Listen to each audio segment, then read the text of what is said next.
vâng, đặc dân của môn bóng đá thay mặt ban tổ chức ở bên lề đường liên quan đến vấn đề phương tiện đi lại và phương tiện xe thụ đa của công ty thủy điện.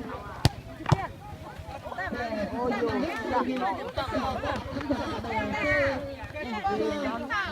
bên lề đường để tránh tình trạng phương tiện có ô tô cao đi qua lại bên đường ảnh hưởng đến vấn đề công tác giao thông. Đây nó nguy hiểm lắm. Nhân dịp đầu xuân năm mới 2019, thay mặt cho ban tổ chức, tôi xin gửi lời chúc sức khỏe đến toàn thể khán giả. Một năm mới an khang, thịnh vượng, chúc cho các đội bóng thi đấu đẹp mắt và thành công tốt đẹp.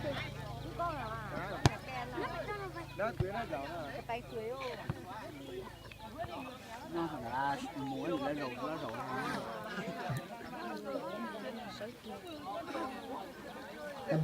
Và buổi sáng ngày hôm nay có thể nói rằng là về tình hình thời tiết ở trên sân của các bạn gái lúc này là